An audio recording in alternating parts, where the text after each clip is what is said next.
ये है सबसे कमजोर हंटर। जब उसे एक पार्टी के साथ डंजन में जाने का मौका मिला तो उसके पार्टी मेंबर्स ने उसे अकेला छोड़ दिया, सीधे एक खतरनाक मॉन्स्टर के साथ। लेकिन हमारा एमसी हार मानने वाला नहीं था। उसने उस मॉन्स्टर को हराया और फिर उसी का मीट खाना शुरू किया। उस मीट को खाते ही उसे मिल गई कुछ अजीब और खतरनाक पावर्स। अब सवाल यह है, क्या इन पावर्स की मदद से वो अपना बदला ले पाएगा और क्या इन्हीं पावर्स के साथ वो बन पाएगा दुनिया का सबसे ताकतवर हंटर। हेलो दोस्तों, मनवा स्क्रीन चैनल पर स्वागत है आप लोगों का। आप लोग ये वाला मनवा देखिए और बताइए इसका नेक्स्ट पार्ट लेकर आना है या नहीं। तो चलिए एपिसोड को स्टार्ट करते हैं। कहानी की शुरुआत एक अकेले एडवेंचरर से होती है जिसने उस दुनिया के सारे जाने माने टबूज को तोड़ दिया था। शुरुआती दृश्यों में वह आदमी एक रेड माइनाटोर को बेरहमी से खाते हुए दिखाया जाता है। उसका हाथ पूरी तरह से टूटा हुआ होता है, लेकिन जैसे ही वह क्रीचर का मांस खाता है उसका हाथ रिजेनरेट होने लगता है। सिस्टम रिपोर्ट करता है कि उसे 2 स्किल्स मिली है, रॉ और बैटल एक्स। इस बीच वह आदमी गुस्से में चिल्लाता है और उसके चारों ओर एक विशाल ओरा फूट पड़ता है। पास के मॉन्स्टर्स उसकी इस ट्रांसफॉर्मेशन को देखते हैं। एक पुराने नोबल की डायरी का जिक्र होता है जिसमें लिखा होता है कि मॉन्स्टर्स को खाना एक टबू है। इंसानों के लिए इसका मतलब होता है उस क्रीचर की इविल एसेंस को अब्सॉर्ब करना। इस प्रक्रिया का पहला सिम्टम होता है एक अनकंट्रोलेबल फ्रेंजी स्टेट जिसमें डिस्ट्रक्टिव सुपरह्यूमन स्ट्रेंथ भी होती है। दूसरा सिम्टम है तेज सिरदर्द, मतली और जबरदस्त पॉइजनिंग। जब कई मॉन्स्टर्स उस पर हमला करने दौड़ते हैं तो वह बिना झिझक के आगे बढ़ता है। डायरी में तीसरे सिम्टम का जिक्र सडन डेथ के रूप में किया गया है। यहाँ तक कि जब वह गिर जाता है और पकड़ा भी जाता है, वह अब भी एक उग्र नजरों से देखता है और बदला लेने की कसम खाता है। इसके बाद ये संकेत दिया जाता है कि अगर कोई इंसान बहुत सारे मॉन्स्टर्स को खा जाए तो उसके मॉन्स्टर में बदल जाने की संभावना होती है। एक ऐसा क्रीचर जो उसने कंज्यूम की हुई इविल एसेंस से करप्ट हो जाता है। वह एडवेंचरर मॉन्स्टर्स को मारता जाता है और उनका मांस खाता जाता है। हर नए दुश्मन को हराने पर वह नई स्किल्स हासिल करता है, एनालिसिस, एकोलोकेशन और अब्जॉर्प्शन। फिर जब वह एक भेड़िए का सिर खा रहा होता है तभी एक विशाल सामने आता है। उस वुल्फ को डिवार करने से उसकी एजिलिटी बढ़ जाती है और उसे लाइटनिंग क्लोक स्किल मिलती है। इस पावर से एबेंट को इलेक्ट्रोक्यूट कर देता है और अपने रास्ते में आने वाले हर मॉन्स्टर को हरा देता है। इस तरह उसे पॉइजनस मिस्ट और वेब मैनिपुलेसी स्किल्स भी मिल जाती हैं। कई लड़ाइयों के बाद वह बहुत थक जाता है, फिर भी उसे यकीन होता है कि वह जिंदा निकल सकता है। जब वह सोचता है कि सब खत्म हो गया है तभी मॉन्स्टर्स का एक नया झुंड उसके सामने आता है। फिर भी वह डिटर्मिन्ड रहता है और मानता है कि वह जरूर बचेगा। कहानी फिर एक नए स्थान पर चली जाती है, बोलोगोना, जो एक ऐसी सीमा पर बसा हुआ शहर है जहां बहुत सारे डंजन्स हैं। लेकिन एक डंजन सबसे अलग है, मयास्मा डंजन। इस जगह को कई एडवेंचरर्स अवॉइड करते हैं क्योंकि वहां की हवा धीरे धीरे उनके शरीर को कोरोड कर देती है। फिर भी वह प्रोटैगनिस्ट बार बार वहीं लौटता है। धीरे धीरे उसे बचर ऑफ मयास्मा कहा जाने लगता है। जब वह डंजन की 6th फ्लोर पर पहुंचता है तो उसे वहां बहुत ज्यादा मयास्मा मिलता है, लेकिन उसे इसमें मजा आता है और उसे लगता है कि इस बार के ट्रिप से उसे अच्छे रिजल्ट्स मिलेंगे। वहां उगने वाली घास मयास्मा को प्यूरिफाई कर सकती है और यही उसकी कमाई का जरिया बन चुकी है। वह उतनी ही घास हार्वेस्ट करता है जितनी 3 दिन के लिए काफी हो। तभी उसे मयास्मा रैट्स की मौजूदगी का एहसास होता है। इस डंजन के कई मॉन्स्टर्स जहर और मयास्मा का इस्तेमाल करते हैं, इसलिए बाकी एडवेंचरर्स इस जगह से नफरत करते हैं। लेकिन प्रोटैगनिस्ट मानता है कि वे उसके लिए कोई खतरा नहीं है। वह टॉक्सिक क्लाउड पार करता है और एक रैट को मार देता है, लेकिन तभी 2 और उस पर हमला कर देते हैं। वह लड़ता रहता है और तभी अचानक कोई चिल्लाता है, फायरबॉल। ये स्पेल उन रैट्स को लगती है और उसे खाए जाने से बचा लेती है। फिर 3 एडवेंचरर्स की एक ग्रुप उसके पास आती है। उनमें से एक कहता है कि उसका निशाना चूक गया, जबकि दूसरा उसे डांटता है कि पहले करीब जाकर स्पेल डालनी चाहिए थी। प्रोटैगनिस्ट उन्हें एडवेंचरर्स गिल्ड से पहचानता है। एक लड़का उसके पास आता है, हाथ बढ़ाता है और पूछता है क्या उसका नाम रूड है। वह कहता है कि उसे लगा रूड मुश्किल में है, इसलिए मदद करने आए। RDE उसका हाथ छटक देता है और खुद ही खड़ा हो जाता है। फिर भी वह उनकी मदद के लिए धन्यवाद कहता है। थोड़े तंज के साथ वह कहता है और ज्यादा थैंकफुल होता अगर फायरबॉल फेंकने से पहले कोई उसे चेतावनी देता है कि उसने स्पेल का नाम चिल्लाकर ऐसा ही किया। ग्रुप का सबसे मोटा लड़का फिर पुष्टि करता है कि वहाँ मयास्मा ग्रास कॉलोनी वाकई थी और सब अपनी किस्मत पर खुश होते हैं। लेकिन रूड कोशिश होता है कि वे लोग उसका पीछा करके वहाँ पहुंचे। उनमें से एक जवाब देता है कि बस एडवेंचरर्स हैं जो एक डंजन में जिंदा रहने की कोशिश कर रहे हैं और यह सिर्फ इत्तेफाक का मजाक उड़ाते हैं और कहते हैं कि बचर ऑफ मयास्मा ही उम्मीद थी वह ठीक से धन्यवाद भी नहीं कह सकता। आरडीई को एहसास होता है कि स्थिति उसके पक्ष में नहीं है, इसलिए वह अपना गुस्सा दबाकर माफी मांगता है और तीनों एडवेंचरर्स का धन्यवाद करता है। दृश्य फिर बोलोगोना में शिफ्ट होता है, जहां रूड की करंट बेस एक रेस्टोरेंट है, फुल बेली। वहां कुछ लोग उस पर हमला करते हैं। वे कहते हैं कि हर बार जब वह बुचर ऑफ मायास्मा वहां आता है तो एक भयानक बदबू छोड़ जाता है जो खाना खराब कर देती है। एक आदमी कहता है कि रूड इतना बेवकूफ है कि उसे ये तक नहीं पता। वे ये भी कहते हैं कि असली एडवेंचरर्स के पास मॉन्स्टर्स को हराने की स्किल्स होती है, और रूड जैसा कोई जिसकी स्किल है स्टेटस एबनॉर्मलिटी नलिफिकेशन, उसे एडवेंचरर कहना भी बेइज्जती है। फिर यह समझाया जाता है कि स्टेटस एबनॉर्मलिटी नलिफिकेशन एक रेयर स्किल है, लेकिन ये सिर्फ ऐसे डंजन में काम आती है जहां जहर और कर्सेस होते हैं, क्योंकि ये कोई कॉम्बैट स्किल नहीं है।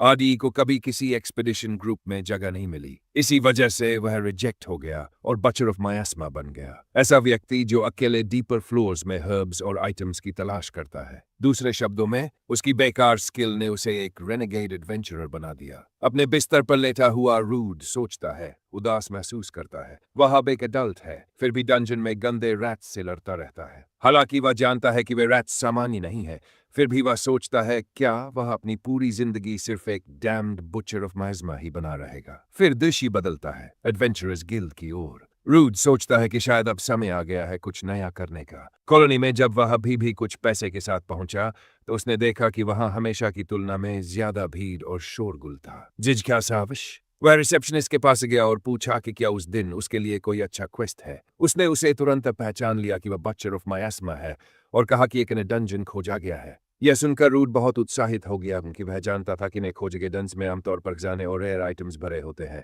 उसके लिए यह एक गोल्डन अपॉर्चुनिटी थी। अब उसे समझ में आया कि वहां इतनी भीड़ क्यों थी, लेकिन इससे पहले कि वो और कुछ पूछ पाता, रिसेप्शनिस्ट ने कहा कि उसे उस मायास्मा हर्ब्स के बारे में बात करनी है जो वह हमेशा बेचता था। उसने जानकारी दी कि आज से उन हर्ब्स की कीमत में भारी गिरावट आएगी। ये सुनते ही रूड घबरा गया और जानना चाहा कि ऐसा क्यों हो रहा है। महिला ने समझाया कि मायास्मा डंजन्स कभी लोकप्रिय नहीं रहे और अब जब सभी का ध्यान नए डंजन पर है तो उन हर्ब्स की मांग खत्म हो जाएगी। ये सुनकर रूड और भी ज्यादा निराश हो गया। उसने बताया कि नया डंजन अवेयो माउंटेन्स में स्थित है, लेकिन उसके पास वहां जाने की अनुमति नहीं है। हैरानी से उसने पूछा कि वह क्यों नहीं जा सकता। उसने जवाब दिया कि वहां प्रवेश की न्यूनतम शर्त रैंक डी होना है, जबकि रूड सिर्फ रैंक ई पर है। यह सुनकर वह गुस्से से भर गया। उसने कहा कि वह सच में उसने डंजन को एक्सप्लोर करना चाहता है और पूछा कि क्या वह कुछ कर सकता है जिससे उसे वहां जाने का मौका मिल सके। रिसेप्शनिस्ट ने जवाब दिया कि यह तो नियम है, अगर वह वहां गया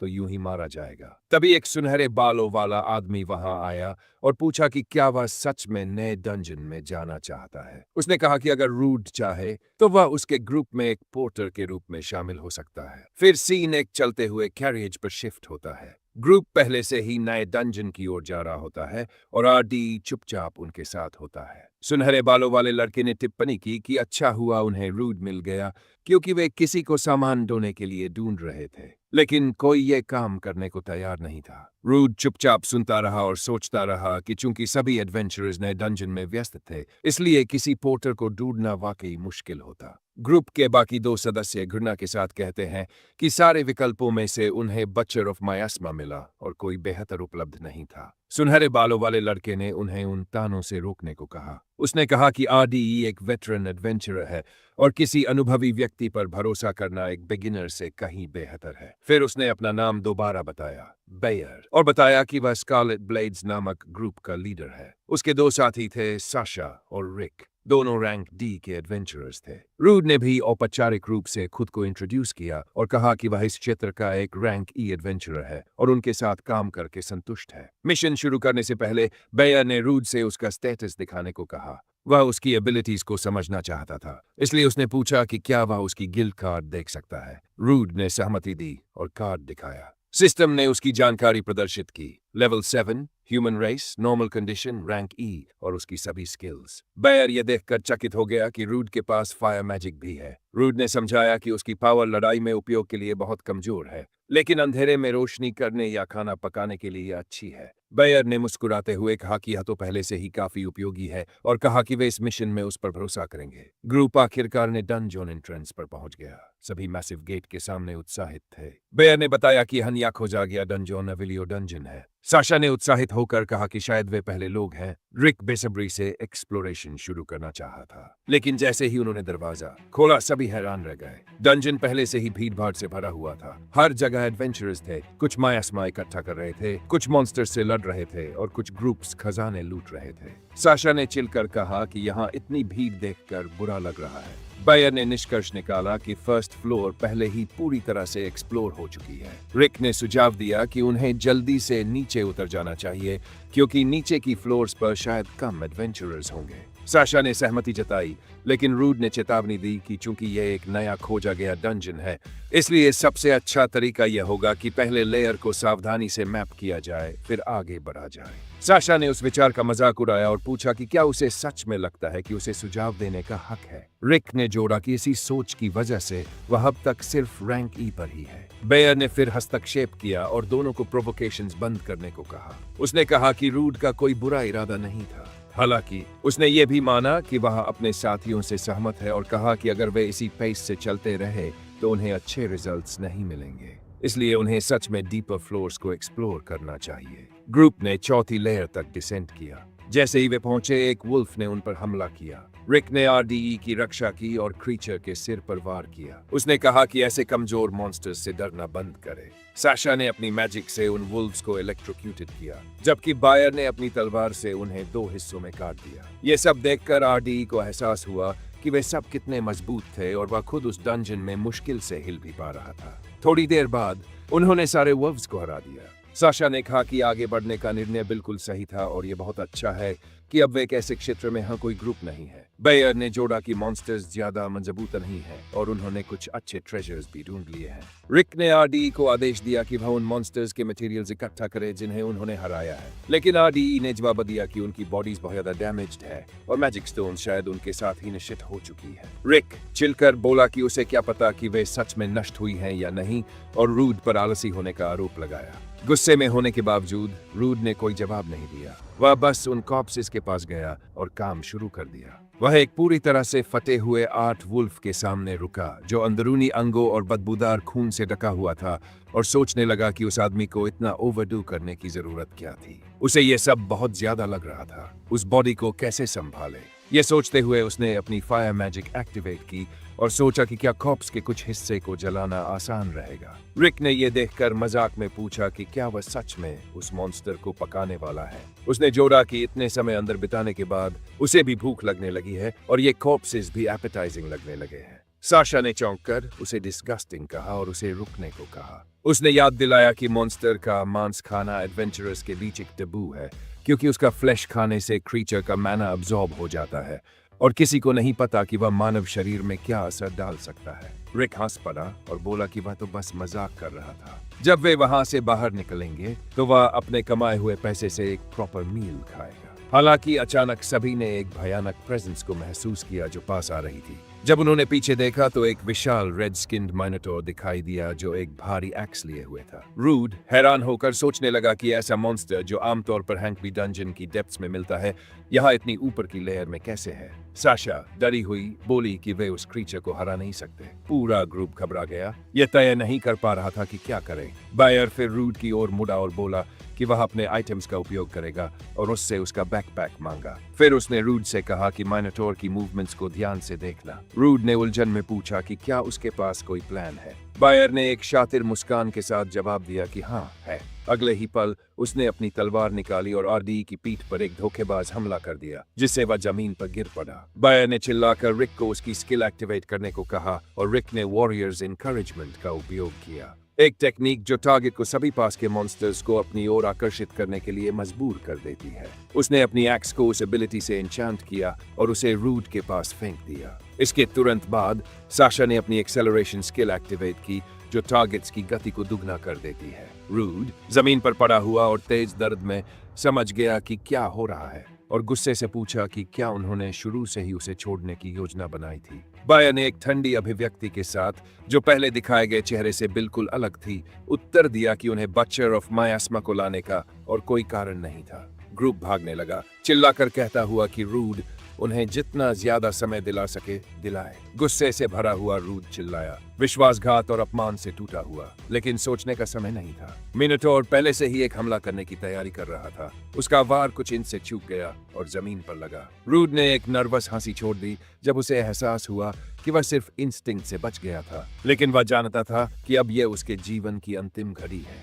माइनोटोर फिर आगे बढ़ा और रूड को एक भयानक कंधे के टक्कर से दीवार में दे मारा। टक्कर के साथ दीवार टूट गई और उसके पीछे पीछे एक विशाल गड्ढा प्रकट हुआ। आरडीई और माइनोटोर दोनों उसमें गिर गए। एक बेहूदी ऊंचाई से गिरने के बाद आरडीई ने आंखें खोली, चक्कर में था और सोचने लगा कि क्या वह अब भी जीवित है। हैरानी की बात यह थी कि वह माइनोटोर के ऊपर गिरा था, जिसने उसके गिरने को कशन किया, और विडंबना यह रही कि उसी ने उसकी जान बचा ली। हालांकि उसका एक हाथ पूरी तरह से टूट चुका था। वह जानता था कि वह वहां ज्यादा देर तक नहीं रह सकता। भले ही कोई और मॉन्स्टर ना था, वह या तो खून बहने या भूख से मर जाता इससे पहले कि उसे कोई मौका मिले। दर्द और भूख असहनीय थे। उसे तुरंत कुछ खाने की जरूरत थी। उसने माइनोटोर के शरीर की ओर देखा। मांस रसीला लग रहा था। एक पल के लिए उसे लगा कि वह पागल हो रहा है कि वह ऐसा सोच भी रहा है। मॉन्स्टर खाना एक एब्सोल्यूट टबू था। उसे पता था कि इसका अंजाम बहुत बुरा होगा। उसने अपनी आंखें बंद की और सोचा कि उसकी जिंदगी शुरू से ही दुखों से भरी रही है। लेकिन तभी एक याद उसके मन में उभरी। उसने याद किया जब वह बच्चा था और एक आदमी ने उससे कहा था कि चाहे जिंदगी कितनी भी कठिन हो जाए, कभी हार मत मानना। उस याद को दिल में जलता हुआ महसूस करते हुए रूड ने खून से भरी निगाहों से आंखें खोली। उसने माइनोटोर के मांस में अपने दांत गरा दिए और मॉन्स्टर को खाना शुरू कर दिया। सिस्टम ने समझाया कि जब कोई ह्यूमन बिना मैजिक के ऐसे मॉन्स्टर का मांस खाता है जो मैजिकल एनर्जी से भरपूर होता है, तो मैजिकल पार्टिकल्स उसके शरीर में प्रवेश करते हैं। इस फिनोमेनन को स्टेट ऑफ मॉन्स्ट्रिफिकेशन कहा जाता है। ये जहर से मरने से भी ज्यादा भयानक स्थिति होती है। इसी वजह से मॉन्स्टर को खाना एडवेंचरर्स के लिए सबसे बड़े टबूज में से एक माना जाता है। लेकिन मौत का सामना करते हुए रूड ने अपनी जिंदगी एक जोखिम भरे फैसले पर दांव पर लगा दी। माइनोटोर का मांस उसकी भूख को शांत करने के अलावा एक अनपेक्षित म्यूटेशन को भी ट्रिगर कर गया। उसका वह हाथ जो पूरी तरह से नष्ट हो चुका था, उसकी आंखों के सामने रीजेनरेट होने लगा। कुछ बदल रहा था। वह खड़ा हुआ और डंजन में आगे बढ़ा। कई बैट्स उसकी हर चाल को देख रही थी, लेकिन अब उसका एक्सप्रेशन बदल चुका था। अब वह इंसान से ज्यादा एक मॉन्स्टर जैसा लग रहा था। जब उन बैट्स ने उस पर हमला किया, उसने एक नई स्किल एक्टिवेट की। एक टेक्निक जो इतनी शक्तिशाली साउंड वेव छोड़ती है कि दुश्मनों को डराकर पीछे हटा देती है। रूड ने सिर्फ अपनी प्रेजेंस से कुछ बैट्स को बेहोश कर दिया, बाकियों को भगा दिया, जैसे वे कॉन्करर्स हाकी जैसी किसी शक्ति से प्रभावित हुए हों। फिर उसने एक नई स्किल एक्टिवेट की, फिजिकल रीइंफोर्समेंट, जो अस्थायी रूप से उसकी ताकत को बढ़ा देती है। उस एक्स के साथ जो उसे मिली थी, उसने उन बैट्स को हराया और उनके शरीर को खाना शुरू किया। ऐसा करने से उसे एक नई स्किल मिली, एकोलोकेशन, जो उसे पास में मौजूद क्रीचर्स का पता लगाने में सक्षम बनाती थी और अंधेरे में बेहद प्रभावी थी। जैसे ही उसने इस एबिलिटी को एक्टिवेट किया, उसे एहसास हुआ कि बहुत से मॉन्स्टर्स उसकी ओर आ रहे थे। हॉर्ड्स उसकी तरफ बढ़ रही थी और रूड संकल्पित होकर उनका सामना करने के लिए तैयार हो गया। वह हर उस मॉन्स्टर को समाप्त करता गया जो उसके रास्ते में आया। उसे लगा कि वह एक्स उसके हाथ में बिल्कुल फिट बैठ रही थी और एकोलोकेशन के साथ अब उसे दुश्मनों का पता लगाने के लिए मैजिक की जरूरत नहीं थी। जैसे जैसे वह आगे बढ़ा, वह मॉन्स्टर्स को मारता गया और उनका मांस खाता गया। हर बार उसके शरीर में ताकत की एक नई लहर दौड़ जाती थी। कई दुश्मनों को हराने के बाद आरडी अंततः डंजन से बाहर निकला। उसने एक्स जमीन पर फेंकी, आसमान की ओर देखा और जिंदा बचने की राहत में चिल्लाया। फिर दृश्य एडवेंचरर्स गिल्ड में बदल गया। माहौल तनावपूर्ण था। एक आदमी, बोलोगोना का गिल्ड मास्टर जिसका नाम लैंकार था, ने समझाया कि ग्रुप की रिपोर्ट सुनने के बाद उसने उन सभी एडवेंचरर्स को इकट्ठा किया है जो डंजन में थे, सिवाय रूड के। बायर झूठा दुख जताते हुए बोला कि जब वे चौथी मंजिल पर माइनोटोर से टकराए तो आरडी की मौत हो गई इससे पहले कि वे उसकी मदद कर पाते। उसने कहा कि अगर उन्हें उस मॉन्स्टर की मौजूदगी का पहले पता चल जाता तो शायद वे अपने साथी को बचा सकते थे। साशा नकली रोने लगी, जबकि रिक ने भी उस नाटक में साथ दिया। फिर लैंकर ने घोषणा की कि वह परिस्थिति को समझता है और उसी क्षण से उस डंजन में प्रवेश निषिद्ध रहेगा। उसी समय गिल्ड की रिसेप्शनिस्ट, जो मायूस लग रही थी, हैरान रह गई जब उसने रूड को दरवाजे से अंदर आते देखा। सभी लोग स्तब्ध रह गए। वह था बचर ऑफ मायास्मा। और कोई समझ नहीं पा रहा था कि वह जिंदा कैसे बच गया। बायर दौड़ता हुआ उसे गले लगाने आया जैसे बहुत खुश हो,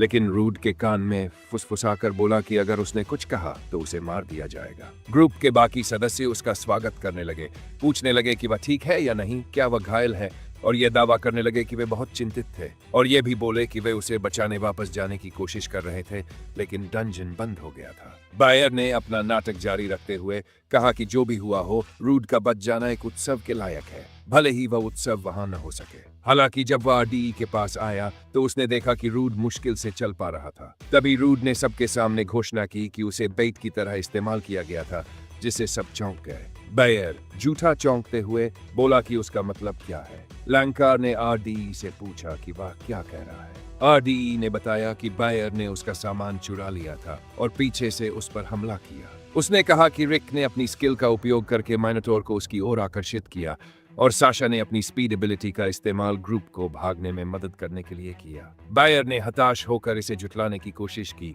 लेकिन लैंकर ने कहा कि सच्चाई को साबित करने के लिए वह एक महिला को साथ लाया है। तभी एक महिला हॉल में दाखिल हुई, जिससे सभी घबरा गए।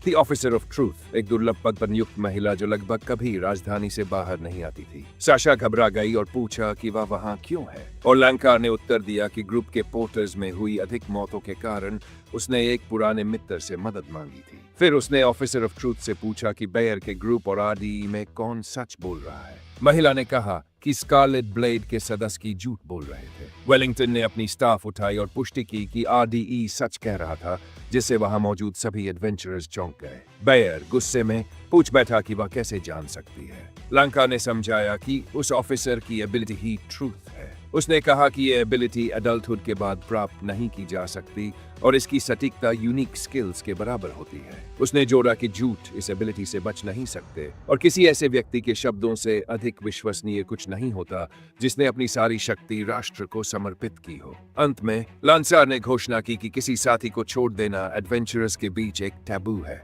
और बेयर के ग्रुप ने न सिर्फ रूड को छोड़ दिया बल्कि उसे घायल किया और बेट के रूप में इस्तेमाल किया। उनके अन्य अपराधों की जांच किए बिना भी यह एक कारण पर्याप्त था उनकी एडवेंचरर लाइसेंसेस रद्द करने का और उन्हें स्लेव्स में बदलने का। साशा और रिक घबरा गए और जो उन्होंने सुना उसे मानने से इनकार कर दिया। बेयर अपनी सच्चाई उजागर होने पर क्रोधित होकर बोला कि उसके जैसे किसी व्यक्ति को स्लेव बना देना अकल्पनीय है। उसने दावा किया कि अगर ऑफिसर ऑफ ट्रूथ न होती तो कोई भी उसके प्लान का पता नहीं लगा सकता था। गुस्से में आकर उसने उस ऑफिसर पर हमला करने की कोशिश की, लेकिन आरडीई तुरंत उसके सामने आ गया और उसकी रक्षा की। उसने दृढ़ता से कहा कि बायर को उसकी ओर हाथ उठाने की हिम्मत नहीं करनी चाहिए। फिर उसने बायर के चेहरे पर मुक्का मारा, जिससे वह उड़कर दूर जा गिरा। यह देखकर वहां मौजूद सभी लोग रूड की ताकत से स्तब्ध रह गए। इसके तुरंत बाद दृश्य एडवेंचरर्स गिल्ड के रिसेप्शन रूम में बदल गया। लंकार ने रूड से माफी मांगी कि उसने उसे परेशान किया, ये कहते हुए कि शायद वह बहुत थका हुआ होगा। आरडीई ने जवाब दिया कि सब ठीक है। लंकार ने फिर उसे बताया कि उस विश्वासघात में शामिल तीनों एडवेंचरर्स को उसकी टीम ने पकड़ लिया है और उनसे पूछताछ की जाएगी। अगर ये पुष्टि हुई कि वे पहले भी पोर्टर्स को बेट के रूप में इस्तेमाल करने के आदी रहे हैं, तो स्कारलेट ब्लेड के सभी सदस्यों से उनकी संपत्ति और एडवेंचरर का दर्जा छीन लिया जाएगा और उन्हें रेस्कोस बना दिया जाएगा। हालांकि चूंकि बेयर ने ऑफिसर ऑफ ट्रूथ को मारने की कोशिश की, तो संभव है कि अब वह फिर कभी न दिखे। लंकार ने डंजन के विषय पर लौटते हुए बताया कि वहां हुए मुनाफे पर से व्यापारियों का कोई दावा अब नहीं रहा। उसने बताया कि वहां करीब 200,000 रीजन की संपत्ति जमा हुई थी और रूड से अनुरोध किया कि वह इसे रिवॉर्ड के रूप में स्वीकार कर ले। रूड पैसे हाथ में लिए वहां से बाहर निकला, बहुत ज्यादा खुश और संतुष्ट। उसने बोरे को गले लगा लिया। उसे लगा कि यह राशि उसके खर्चों के लिए काफी समय तक चलेगी, और अगर वह हर दिन मायास्मा ग्रास इकट्ठा करके पैसे जमा करता तो इतनी रकम इकट्ठा करने में बहुत समय लग जाता। उसे ये सोचकर हैरानी हुई कि सिर्फ एडवेंचरर बनकर कितनी ज्यादा कमाई की जा सकती है। उसने ये भी महसूस किया कि लोग अब उसे अपमानित करना बंद कर चुके हैं, शायद इसलिए कि उन्होंने पहले जो कुछ देखा था उससे प्रभावित हुए थे। लेकिन वह जानता था कि इसका मतलब ये नहीं है कि वे अब उससे अच्छा व्यवहार करेंगे, और उसने सोचा कि अगर वह इसी तरह सबकी नजरों में आता रहा तो लोग उसकी अचानक हुई ग्रोथ पर शक करने लगेंगे। उसने तय किया कि वह पहले की तरह ही मायास्मा डंजन में अपनी किस्मत आजमाता रहेगा। वह नेगेटिविटी को पीछे छोड़ने के लिए तैयार था। अब जब उसके पास पैसे थे, वह बेहतर इक्विपमेंट खरीद सकता था और जो चाहे खा सकता था। उसने पहले टूल शॉप जाने का सोचा, लेकिन एक खास बैग ने उसका ध्यान खींचा। उसने कुछ खाने का भी सोचा।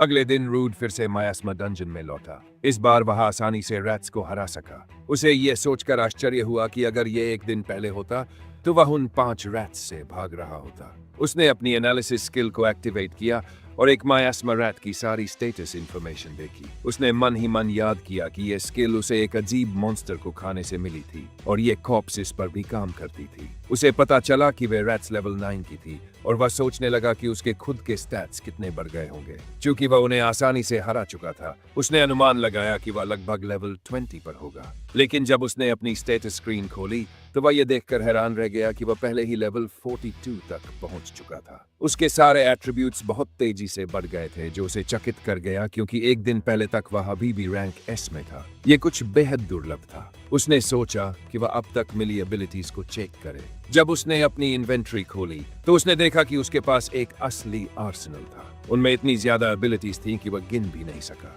फिर उसे वह जगह याद आई जहां वह पहले डंजन में गिरा था। जो दीवार टूटी थी वह अब सील थी और इसलिए वह नया डंजन कुछ समय के लिए इनएक्सेसिबल रहेगा। उस दिन रूड ने सिर्फ हल्की एक्सप्लोरेशन का प्लान किया था मियास्मा डंजन में, लेकिन इतनी सारी नई एबिलिटीज देखकर वह उन्हें आजमाने कर उत्साहित हो गया। वह देखना चाहता था कि ये डीपर फ्लोर्स पर कितनी इफेक्टिव होंगी। उसे न खरीदे गए बैग का इस्तेमाल करने की भी उत्सुकता थी। उसने सोचा कि वह अपनी पहली असली परीक्षा के लिए एक आइडियल मॉन्स्टर खोजना चाहता है। आप लोग शायद यहाँ तक देख ही चुके हैं। मैं आप सभी से एक छोटी सी रिक्वेस्ट करना चाहता हूँ। अगर आप लोग इस QR पर थोड़ा बहुत पैसा डोनेट कर सकते हैं तो जरूर करें, क्योंकि शायद आप लोगों को पता होगा कि YouTube ज्यादा पैसा नहीं देता। अगर आप मदद करेंगे तो मुझे सच में बहुत सहारा मिलेगा। इतना समय देने के लिए धन्यवाद। दृश्य में रूड को फ्लोर से गुजरते हुए दिखाया गया जो कई मॉन्स्टर्स को मार रहा था। वह 6th, 9th और यहाँ तक कि 13th फ्लोर तक पहुंच गया। हालांकि उसे अब भी मॉन्स्टर्स बहुत कमजोर लग रहे थे। उसे लगा कि उसे और गहराई में जाना पड़ेगा ताकि वह सच में किसी योग्य शिकार से लड़ सके। आखिरकार वह 24th फ्लोर तक पहुंच गया। वहां उसे एक क्रीचर मिला जो एक जायंट नाइफ पकड़े हुए था। उसने अपनी एनालिसिस स्किल का इस्तेमाल किया और पाया कि वह दुश्मन लेवल 25 का एक लाइजर्ड सोल्जर था, जिसकी स्किल्स में one handed swordsmanship, shield techniques और मायास्मा रेजिस्टेंस शामिल थे। उसे लगा कि ये आमतौर पर ग्रुप में लड़ते हैं, लेकिन इस समय वहां केवल एक ही था। उसने सोचा कि शायद इसे अकेले हराना मुमकिन होगा। उसने अपनी तलवार निकाली और हमला करने के लिए दौड़ा। लिजर्ड ने उसकी मौजूदगी को महसूस किया और अपने हाथ से ब्लॉक किया। रूड ने अंदाजा लगाया कि यह कोई आम दुश्मन नहीं था, लेकिन उसने खुद को दिलासा दिया कि वह अगली बार नहीं चूकेगा। अचानक वह लाइजर्ड दौड़ने लगा, जिससे रूड उलझन में पड़ गया क्योंकि वह नहीं समझ पाया कि वह क्यों भाग रहा था। उसने क्रीचर का पीछा किया जब तक कि वह एक डेड एंड तक नहीं पहुंच गया। रूड ने तलवार हाथ में लेकर उसके पास पहुंचा, ये सोचकर कि अब दुश्मन के पास बचने का कोई रास्ता नहीं है। लेकिन उसी पल उस लिजर्ड का चेहरा बदल गया। अब वह शिकार नहीं, शिकारी लग रहा था। रूड को बहुत देर से एहसास हुआ कि वह एक ट्रैप में फंस चुका है। 2 और लाइजर्ड सोल्जर्स उसके पीछे आ गए और उसे घेर लिया। भले ही उसका लेवल अब बहुत ऊंचा था, स्थिति गंभीर होती जा रही थी। सोल्जर्स ने उस पर हमला शुरू कर दिया। RDE जानता था कि अगर वह आगे बढ़ना चाहता है तो उसे कम से कम एक दुश्मन को हराना होगा, इसलिए उसने पहले हमला करने का फैसला किया। जब उसने एक पर हमला किया तो उस लिजर्ड ने उसकी तलवार को ब्लॉक कर लिया। इसके बावजूद RDE ने हार नहीं मानी और जल्दी से इसे खत्म करने की ठान ली। जैसे ही वह दुश्मन को खत्म करने वाला था, एक और लाइजर्ड उसके सामने शील्ड लेकर आ गया और अपने साथी की रक्षा कर ली। तुरंत ही तीसरे ने रूड पर पीछे से हमला किया। वह मुस्कराया क्योंकि वह बाल बाल बच गया था और सोचने लगा कि और कितने दुश्मन आने वाले हैं। रूड ने देखा कि दुश्मन बहुत कोऑर्डिनेटेड तरीके से लड़ रहे थे और उन्होंने एडवांस्ड एम्बुश टैक्टिक्स अपनाई थी। इसी दौरान उसने दूर से एक तेज आवाज सुनी और फिर एक ऐसा लाइजर्ड देखा जो बाकियों से अलग था। ध्यान से देखने पर उसने जाना कि यह था लाइजर्ड जनरल लेवल 32। उसकी स्किल्स में one handed swordsmanship, shield techniques, miasma resistance और कमांड शामिल थे। आदि मुस्कुराया, ये सोचकर कि उसे आखिरकार लीडर मिल गया। जनरल चिल्लाने लगा और सारे लाइजर्ड सोल्जर्स एक साथ RDE पर टूट पड़े। उसने जल्दी से अपनी फिजिकल रीइंफोर्समेंट स्किल एक्टिवेट की और कई दुश्मनों पर एक साथ हमला किया। एक की गर्दन का इस्तेमाल करते हुए उसने लीप लगाई और सीधे जनरल की ओर छलांग मारी और एक जोरदार वार किया। हालांकि उसकी हैरानी की बात यह थी कि इस हमले का जनरल पर कोई असर नहीं हुआ। जनरल ने काउंटर अटैक की कोशिश की और रूड को एहसास हुआ कि उसके पास बचने का समय नहीं है। इसलिए उसने अपना आयरन बॉडी स्किल एक्टिवेट कर लिया ताकि वह उस वार को सह सके। उसने सोचा कि वह अकेला नहीं है जिसके पास कोई सीक्रेट ट्रिक है और उसने अपनी एनालिसिस स्किल एक्टिवेट कर दी। उसने दोबारा स्किल एक्टिवेट की, ये समझने की कोशिश में कि आखिर हो क्या रहा था। उसे पिछले हमले का इम्पैक्ट तो महसूस हुआ था, लेकिन वह जनरल को चोट नहीं पहुंचा सका था। यह अजीब था क्योंकि जनरल के पास कोई रीइंफोर्समेंट या रेजिस्टेंस एबिलिटीज नहीं थी। संदेह हुआ तो आरडीई ने दूसरे लाइजर्ड्स का एनालिसिस करना शुरू किया और देखा कि उनमें से एक की छाती पर बहुत बड़ी चोट थी। जब उसने उसकी स्किल्स चेक की तो पता चला कि उसके पास सब्स्टिट्यूशन एबिलिटी है। अब सारी बात साफ हो गई, वही लिजर्ड जनरल की जगह डैमेज ले रहा था। बिना समय गंवाए रूब सीधे उस पर छपटा और उसे तुरंत मार डाला। उसने खुद से कहा कि सबऑर्डिनेट होना बहुत मुश्किल होता होगा जिसका एकमात्र उद्देश्य ही मार खाना हो, लेकिन उसने गिरे हुए शरीर से खाकी से पर्सनल ले। जनरल जॉर्ज सेगर्जा और बाकी सारे लिजर्ड्स फिर से रूड पर टूट पड़े, लेकिन उसने अपनी वेब मैनिपुलेशन स्किल एक्टिवेट की और सबको एक साथ फंसा लिया। उसने कहा कि इन सब का इकट्ठा होना ही चीजों को और आसान बना देता है। इसके बाद वह जनरल के पास गया और ऐलान किया कि इस बार वही विजेता है। बिना किसी झुके उस जनरल का शिकार दिया और लड़ाई खत्म कर दी। जीत सुनिश्चित होने के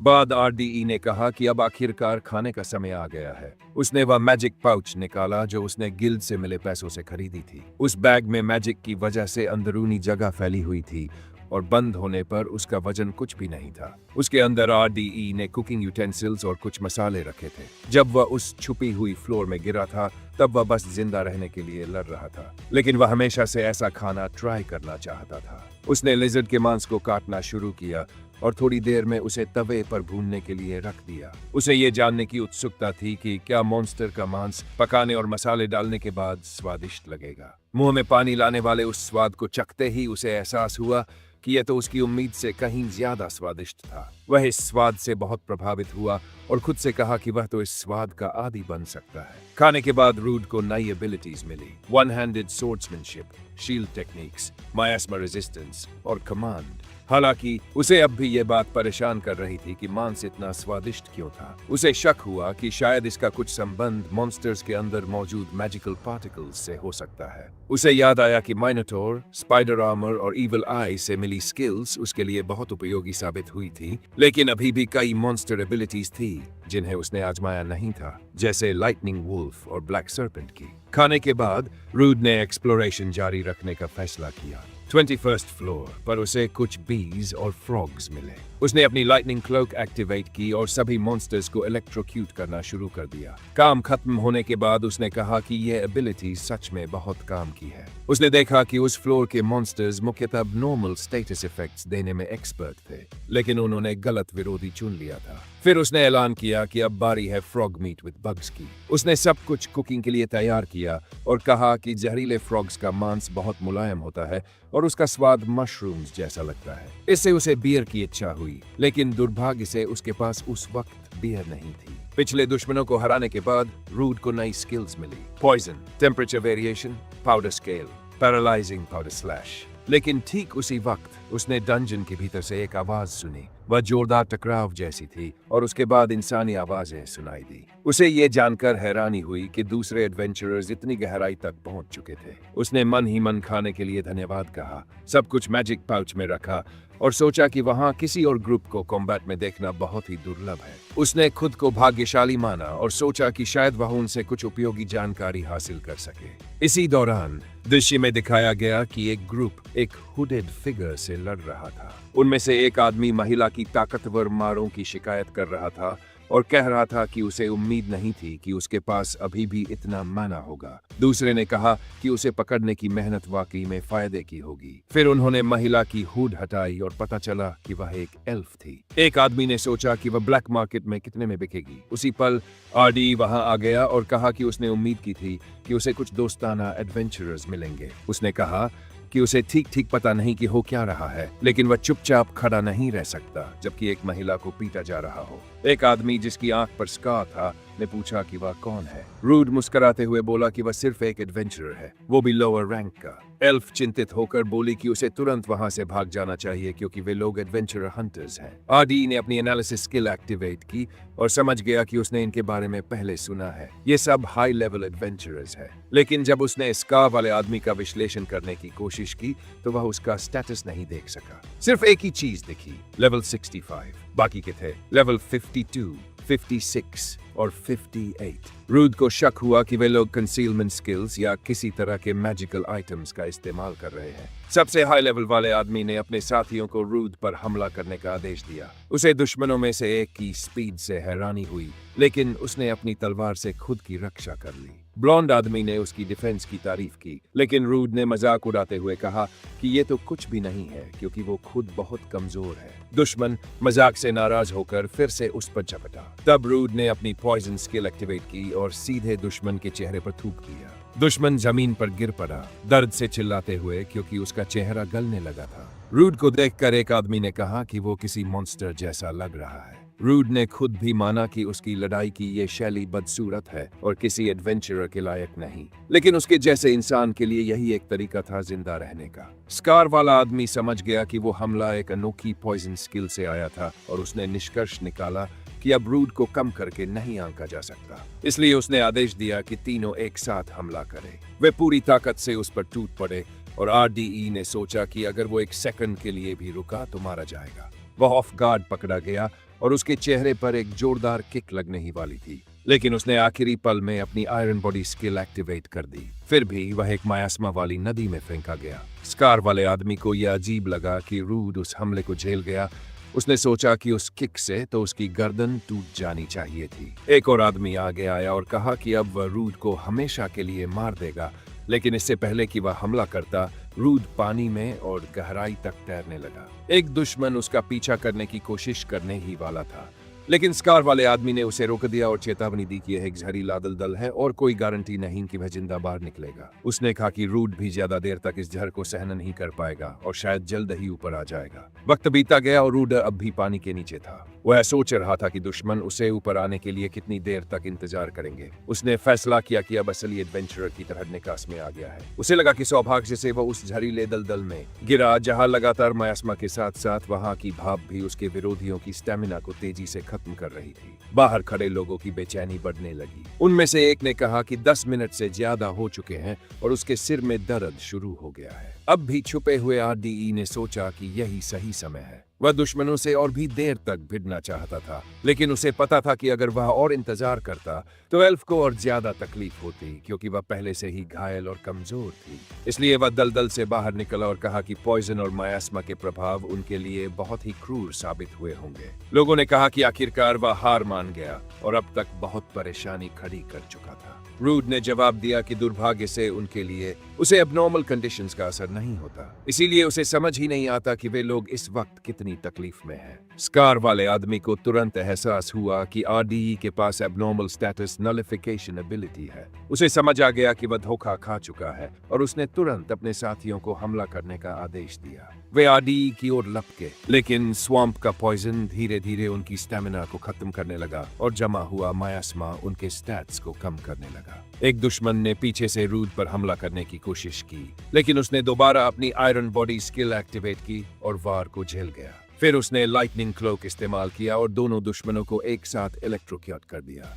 जब उन्हें भून दिया गया तो उनमें से एक ने गुस्से में रूड को गाली दी, लेकिन आरडीई ने बिना हिचकिचाए अपनी नई स्किल स्लैश एक्टिवेट की और एक सटीक वार में दोनों को खत्म कर दिया। स्कार वाला आदमी ये देखकर स्तब्ध रह गया कि आरडीई के पास poison, iron body, lightning cloak और अब एयर स्लैश जैसी एबिलिटीज हैं। वह सोचने लगा कि एक इंसान के पास इतने सारे स्किल्स कैसे हो सकते हैं जो आमतौर पर मॉन्स्टर्स के पास होते हैं। लेकिन रूड ने कहा कि इन सब बातों से कोई फर्क नहीं पड़ता। वह आदमी सोच रहा था कि सामान्यतः उसे किसी भी इंसान के खिलाफ फिजिकल कॉम्बैट में बढ़त मिलती, लेकिन मायास्मा ने उसे कमजोर कर दिया था। फिर भी उसने अपनी एजिलिटी बूस्ट स्किल एक्टिवेट की और आरडीई की ओर दौड़ा, लेकिन आरडीई ने भी फिजिकल रीइंफोर्समेंट एक्टिवेट किया और एक जोरदार वार से दुश्मन की तलवार तोड़ दी और उसे 2 हिस्सों में काट दिया। जैसे कुछ था ही नहीं। उसने टिप्पणी की कि अगर एबनॉर्मल स्टेटस इफेक्ट्स न होते तो वह आदमी कहीं ज्यादा ताकतवर होता। फिर दृश्य एल्फ की ओर शिफ्ट हुआ, जो रूड को बचाने के लिए धन्यवाद कहती है। उसने कहा कि अगर वह न होता तो पता नहीं उसके साथ क्या होता। रूड ने जवाब दिया कि वह उसे ऐसी दयनीय हालत में छोड़ नहीं सकता था। चाहते हुए भी शांत रहने की कोशिश करते हुए रूड ने देखा कि उसके शरीर पर अब भी मायास्मा का असर था। उसने पूरी कोशिश की फर्स्ट एड देने की, लेकिन उसने सोचा कि इतनी दूर दराज जगह में किसी एल्फ को देखना बहुत ही दुर्लभ है। उसे आश्चर्य हुआ कि आखिर क्या वजह रही होगी जिससे वह एडवेंचरर हंटर्स के निशाने पर आ गई। अचानक उन दोनों को आगे से कोई आवाज सुनाई दी। एक विशाल मॉन्स्टर सामने आया। रूड ने जल्दी पहचान लिया कि वह मॉथ लीडर है, जो लेवल 37 का दुश्मन है और उसके पास कई पॉइजन रिलेटेड एबिलिटीज हैं। उसने निष्कर्ष निकाला कि आकार में बड़ा होने के बावजूद वह मॉथ उसके लिए कोई खास खतरा नहीं है और उसे डराने में असमर्थ है। तभी मॉथ ने विंड स्लैश एबिलिटी से हमला किया, जो लगभग एल्फ को लग गया था। रूड ने पूछा कि क्या वह ठीक है, और जब उसने कहा कि हाँ, तो उसने जवाब दिया कि वह चौंक गया था। अब वह जवाब देगा। उसने मॉथ की तरफ देखा और कहा कि उड़ने से वह सुरक्षित नहीं रहेगा। फिर उसने अपनी एयर स्किल एक्टिवेट की और कई वार किए, जो मॉथ के शरीर को चीरते चले गए। हालांकि मॉथ ने काउंटर अटैक किया और उसकी दिशा में पैरालाइजिंग स्केल्स छोड़ दिए। रूड मुस्कुराया क्योंकि उसे पता था कि उसे पैरालिसिस का असर नहीं होता, लेकिन तभी उसे याद आया कि एल्फ भी वहीं मौजूद है। इससे पहले कि वह कुछ करता, एल्फ ने खुद अपनी स्टाफ से एक शक्तिशाली विंड स्पेल चलाया, जिससे रूड हैरान रह गया। उसने सोचा कि यही तो एक एल्फ से उम्मीद की जाती है, और फिर उसने एक सीधे वार से मॉथ को खत्म कर दिया। लड़ाई के बाद एल्फ ने पूछा कि क्या रूड को पॉइजन और पैरालिसिस से इम्यूनिटी है, और कहा कि उसकी एबिलिटीज सच में मॉन्स्टर्स जैसी लगती हैं। रूड ये सोचकर उलझन में था कि इसे कैसे समझाए, लेकिन इससे पहले कि वह रूड कुछ कह पाता, उससे पहले ही एल्फ घुटनों के बल गिर पड़ी। उसने पूछा क्या वो स्केल्स से घायल हो गई थी, लेकिन उसने कहा कि वजह वो नहीं थी। उसने कहा कि इसकी एक और एक्सप्लेनेशन है और वादा किया कि जैसे ही वे वहां से बाहर निकलेंगे वो सब कुछ बताएगी।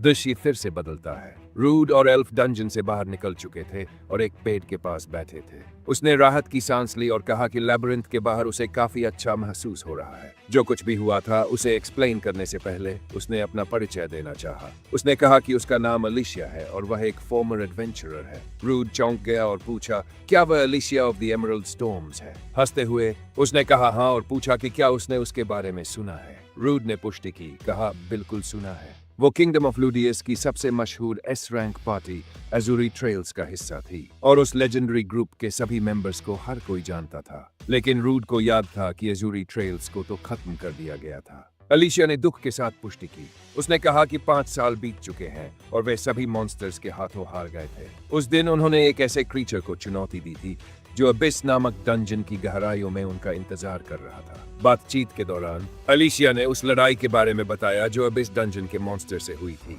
उसके ग्रुप ने उस दिन अपने लीडर को खो दिया। एक और सदस्य इतनी बुरी तरह घायल हुआ कि उसे सेवानिवृत्त होना पड़ा और एक तीसरे को लैबिरिंथ ने पूरी तरह निगल लिया। वह खुद भी बिना चोट के नहीं बच पाई। उसकी छाती पर एक साफ निशान था जो दिखा रहा था कि वह भी उस मुठभेड़ में घायल हुई थी। रूड ने शर्मिंदा होकर पूछा कि वह निशान क्या है। अलिशिया ने बताया कि यह उस दिन मिली एक कर्स का परिणाम है। उसने कहा कि हालांकि ये एक लो लेवल कर्स है, लेकिन उसने पहले कभी ऐसा कुछ नहीं सुना था। आरडीई ने भी कहा कि उसने कभी किसी ऐसे कमजोर कर्स के बारे में नहीं सुना जिसे तोड़ा न जा सके। अलिशिया ने जवाब दिया कि उसने हर संभव तरीका आजमा लिया, लेकिन सबसे ज्यादा जो कर पाई वह इसका फैलाव धीमा करना था। उसने कहा कि एडवेंचरर हंटर्स को इसके बारे में पता चल गया और वे इसका फायदा उठाकर पैसा कमाना चाहते थे। आखिरकार उसका भाग्य यही था कि जब उसका लेवल 0 हो जाएगा वह मर जाएगी। फिर भी उसने कहा कि वह उन लोगों के आगे हार मान लेने का विचार स्वीकार नहीं कर सकती। आरडीई ने उसकी बात सुनते हुए एक पॉसिबिलिटी के बारे में सोचा।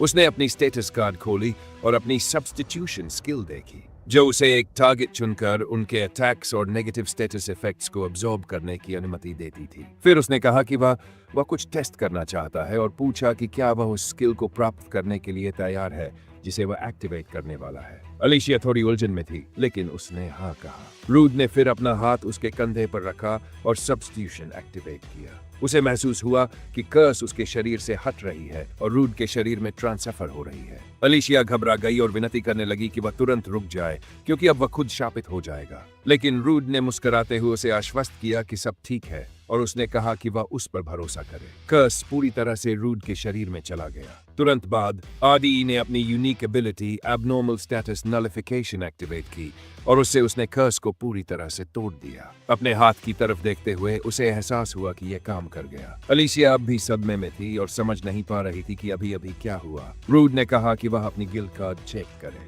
जैसे ही उसने उसे खोला, उसने देखा कि उसका स्टेटस फिर से नॉर्मल हो गया था। वह विश्वास नहीं कर पा रही थी कि कर्स टूट चुका है। रूड ने बताया कि यह उसकी यूनिक स्किल थी और उसने सोचा था कि अगर वह कर्स को अब्सॉर्ब करे तो वह उसे नलिफाई कर सकता है। उसने कहा कि वह खुश है कि यह काम कर गया, क्योंकि सच तो यह है कि उसे इसका पूरा यकीन नहीं था। अलीशिया भावुक होकर बोली कि रूड बेवकूफ है जो एक अजनबी के लिए इतना बड़ा रिस्क ले बैठा। फिर भी उसने उसे दिल से धन्यवाद दिया। रूड ने बस उसके कंधे पर हाथ रखकर उसे सांत्वना दी। दृश्य एक बार में बदल गया। अलीशिया खुश थी, खुशी से पी रही थी। उसने कहा कि खाना सस्ता है, बियर जबरदस्त है और रूड को वाकई अच्छे प्लेसेस की पहचान है। जब वह उत्साह से बात कर रही थी, रूड थोड़ा शर्मिंदा सा था, बस उसे थम्स अप देकर अप्रूवल दिया। उसने सोचा कि ये जगह वाकई अच्छी है, कम से कम तब तक जब तक वे बाहर न निकाल दिए जाएं। फिर उसने पूछा कि क्या वह इतनी पीने के लिए ठीक है, जबकि कुछ ही घंटे पहले वह बुरी तरह घायल थी। अलीशिया मुस्कुराकर बोली कि वह और भी पीने के लिए तैयार है। उसने कहा कि जब दिन इतना अच्छा हो तो जश्न मनाने का हर कारण है।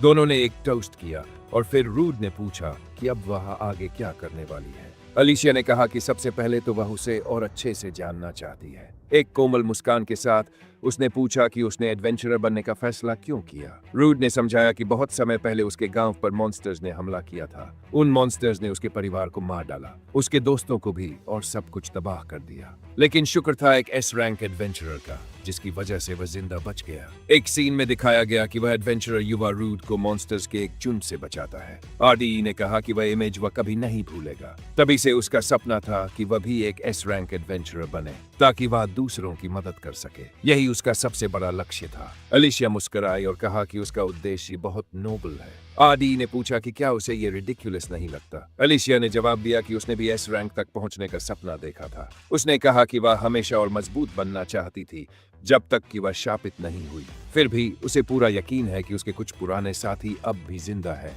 जो अबिस नामक डंजन की गहराइयों में फंसे हुए हैं। इसलिए चाहे कुछ भी हो जाए, जो कुछ भी हुआ था, उसके बावजूद अलीशिया का इरादा उस मॉन्स्टर को दोबारा चैलेंज करने का था। लेकिन फिलहाल दोनों जानते थे कि उन्हें और भी मजबूत बनना होगा अपने अपने गोल को हासिल करने के लिए। इतना सब कुछ साथ में झेलने के बाद अलीशिया ने रूड की तरफ देखा और पूछा कि क्या वह उसके साथ एक पार्टी बनाना चाहेगा। रूड इस रिक्वेस्ट से थोड़ा कंफ्यूज्ड हो गया और समझ नहीं पाया कि कैसे जवाब दे। हालांकि इससे पहले कि वह ठीक से सोच पाता, वही लोग फिर से सामने आ गए जिन्होंने पहले रूड का मजाक उड़ाया था। उनमें से एक ने अलीशिया का हाथ पकड़ लिया और ताना मारते हुए कहा कि रूड एक खूबसूरत औरत के साथ पी रहा है। उन्होंने फिर से उसे उसके ऑफेंसिव निकनेम मायस एस्मा बच्चर से बुलाया। आरडीई ने तुरंत पहचान लिया कि वे लोग कौन हैं। उन लोगों ने अलीशिया से कहा कि वह किसी घिनौने इंसान के साथ न पिए और उनके साथ चले। रूड तब खड़ा हुआ और गुस्से में कहा कि अलीशिया को छोड़ दो। उन आदमियों ने रिटेलिएशन की तैयारी कर ली, लेकिन अलीशिया ने बीच में आकर उन्हें रोक दिया।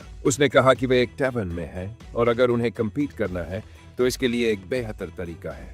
दृश्य बदलता है और तीनों को एक टेबल पर बैठे दिखाया जाता है, जहां एक ड्रिंकिंग कॉन्टेस्ट शुरू होता है। अलीशिया ने प्रस्ताव रखा कि जो सबसे ज्यादा पी सकेगा वही जीतेगा। प्रतियोगिता शुरू हुई और तीनों लगातार पीते रहे, जबकि आसपास की भीड़ उनका उत्साह बढ़ा रही थी। कुछ समय बाद दोनों आदमी पूरी तरह बेहोश हो गए, जबकि अलीशिया स्टेडी और मुस्कुराती रही। वह कॉन्टेस्ट की साफ विनर थी और रूड ने एक बार फिर थम्स अप देकर उसे अप्रूवल दिया। रूड ने कहा कि उसने बहुत अच्छा किया, खासकर इस बात को देखते हुए कि कॉन्टेस्ट शुरू होने से पहले ही वह नशे में थी। अलीशिया अब पूरी तरह ड्रंक मुस्कुराकर बोली कि वह उसका सेवियर है। उसने कहा कि वह इतनी भी नहीं गिरी है कि उस आदमी का मजाक उड़ते देखे जिसने उसकी जान बचाई थी। लेकिन इससे पहले कि वह अपनी बात पूरी कर पाती, वह रूड की गोद में गिर पड़ी। उसने एक आह भरी और कहा कि अब उसके पास कोई विकल्प नहीं है। फिर उसने एक बार फिर अपनी सब्स्टिट्यूशन एबिलिटी एक्टिवेट की और उसकी ड्रंकनेस अपने ऊपर ट्रांसफर कर ली। तुरंत ही अलीशिया जाग गई।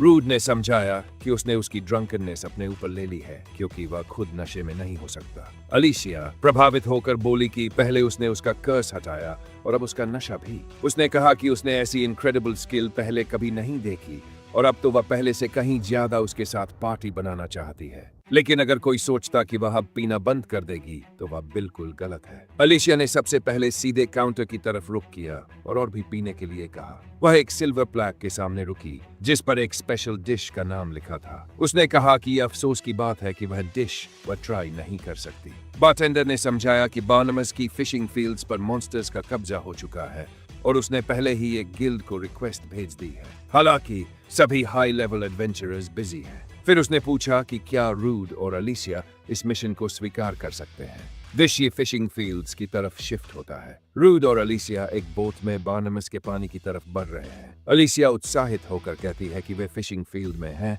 और वे जल्दी ही मॉन्स्टर्स को हरा देंगे ताकि वे स्पेशल डिश ट्राई कर सकें। लेकिन तभी अचानक पानी से एक मॉन्स्टर निकलता है और हमला करता है। रूड मुस्कुराते हुए कहता है कि आखिरकार उन्हें वो क्रीचर मिल ही गया जिसके बारे में रेस्टोरेंट ओनर ने बताया था। लेकिन अलिशिया ने कहा कि वह जरा ध्यान से देखे। ऊपर से देखने पर वे बोट के चारों ओर कई मॉन्स्टर्स को देख सकते थे। रूड ने अपनी एनालिसिस एबिलिटी एक्टिवेट की और पाया कि वे सभी लेवल 23 के थे, जिनमें high speed swimming, water bullets और long range attack accuracy like snipers जैसी स्किल्स थी। मॉन्स्टर्स ने उस पर वाटर बुलेट्स चलानी शुरू कर दी और आरडीई को एहसास हुआ कि बोट की तंग जगह में इनसे बचना नामुमकिन है। कोई और चारा न देखकर वह पानी में कूद गया। तुरंत ही सभी फिश मॉन्स्टर्स ने उस पर हमला कर दिया। लेकिन रूड ने अपनी लाइटनिंग क्लोक एबिलिटी एक्टिवेट की और अपने चारों ओर सब कुछ इलेक्ट्रोक्यूट कर दिया। अलिशिया बोट से ये सब देख रही थी और उसके स्पीड से प्रभावित हुई।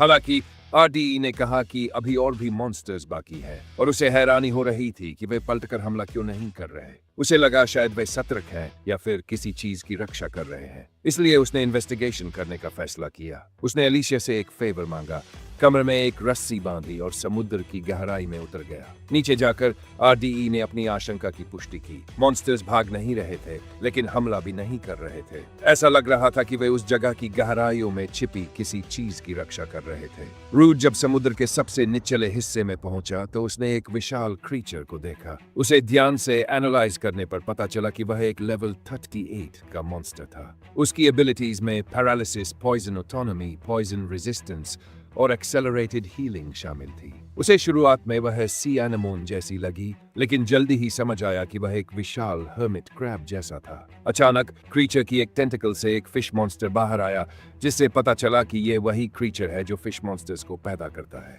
आरडीई समझ गया कि जब तक असली दुश्मन को नहीं हराया जाएगा, फिश मॉन्स्टर्स से लड़ते रहना बेकार है। क्योंकि क्रैब ने सीधे हमला नहीं किया था, रूड ने खुद को तैयार करने का सोचा, लेकिन वह जल्द ही ऑफ गार्ड पकड़ लिया गया। कुछ फिश उसके पैरों से चिपक गई और हमला करने लगी। तभी उसे एहसास हुआ कि ये मॉन्स्टर्स सिर्फ उसका ध्यान भटकाने के लिए हमला कर रहे थे ताकि वह टेंटिकल्स की हरकतों को न देख सके। फिर उसने अपनी लाइटनिंग क्लोक एबिलिटी एक्टिवेट की और अपने चारों ओर सब कुछ इलेक्ट्रोक्यूट कर दिया। उसे विश्वास था कि क्रैब भी प्रभावित होगा क्योंकि वह सीधे संपर्क में था। टेंटिकल्स को देखकर उसने देखा कि वे अब क्रीचर के शरीर से जुड़े नहीं थे। उसे मॉन्स्टर की ऑटोनॉमी स्किल याद आई। जैसे ही उसे बिजली का झटका लगा, क्रैब ने खुद ही अपने टेंटिकल्स काट दिए ताकि और नुकसान से बच सके।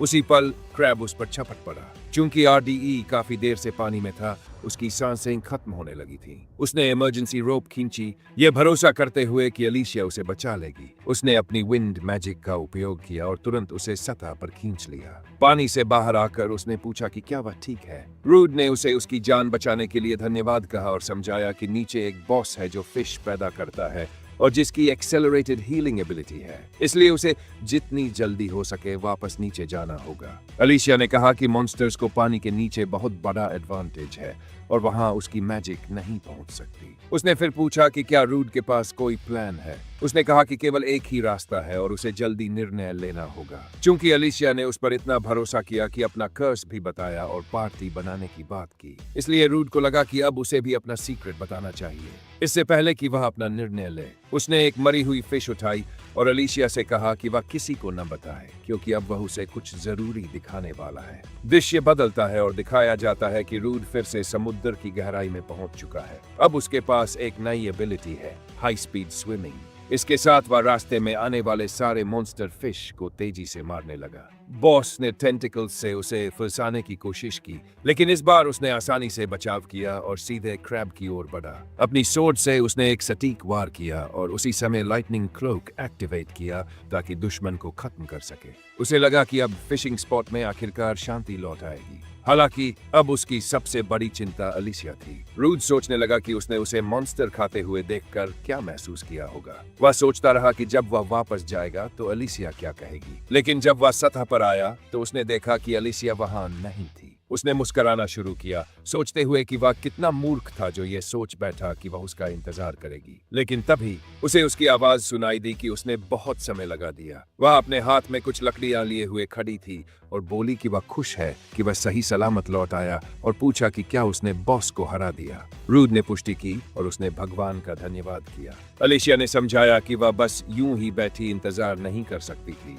इसलिए उसने लकड़ी इकट्ठा की ताकि आग जलाकर उसके कपड़े सुखा सके। रूड ने हैरानी से पूछा कि क्या वह सच में ठीक है उस सब के बाद जो उसने देखा। उसने जवाब दिया कि शुरुआत में उसे थोड़ा झटका लगा था, लेकिन इस बात ने कि रूड ने उस पर इतना भरोसा किया कि अपना सीक्रेट बताया उसे सबसे ज्यादा खुशी दी। उसने उसका साथ देने के लिए धन्यवाद कहा, लेकिन बताया कि वह अब भी बॉस की एबिलिटी अब्सॉर्ब करना चाहता है, इसलिए उसने उसका एक टुकड़ा काटकर अपने साथ ले लिया। हालांकि उसे लगा कि अलिसिया के सामने उसे खाना अजीब लगेगा। इसके बजाय उसने अलिसिया के लिए कुछ नॉर्मल फिश पकड़ी जिनमें एक बाना भी थी, और कहा कि भले ही उसके बगल में बैठकर मॉन्स्टर खाना अजीब लगे, पर अलिसिया को कोई फर्क नहीं पड़ता लगता। अलिसिया ने उत्साहित होकर कहा कि वह जरूर खाएगी। सूर्यास्त के समय जब वे साथ में खाना खा रहे थे, रूड ने कहा कि वह इस मौके का उपयोग कर उसे बताएगा कि उसने पहली बार मॉन्स्टर कब खाया था। उस रात बाद में अलिसिया बड़े चाव से खा रही थी और खाने के स्वाद की तारीफ कर रही थी। फिर भी वह अब भी हैरान थी कि रूड मॉन्स्टर मीट खाता है, और उसने पूछा कि क्या यही वजह थी कि उसने पहली बार इसे खाया था। रूड ने जवाब दिया कि हाँ, ठीक इसी वजह से एक कमजोर ई रैंक एडवेंचरर अपने सपने के करीब पहुंच पाया। अलिसिया ने तब कहा कि अब वह समझ गई है। उसी पावर की वजह से रूड ने उसे एडवेंचरर हंटर्स से और उसके कर्स से बचाया। और सच कहें तो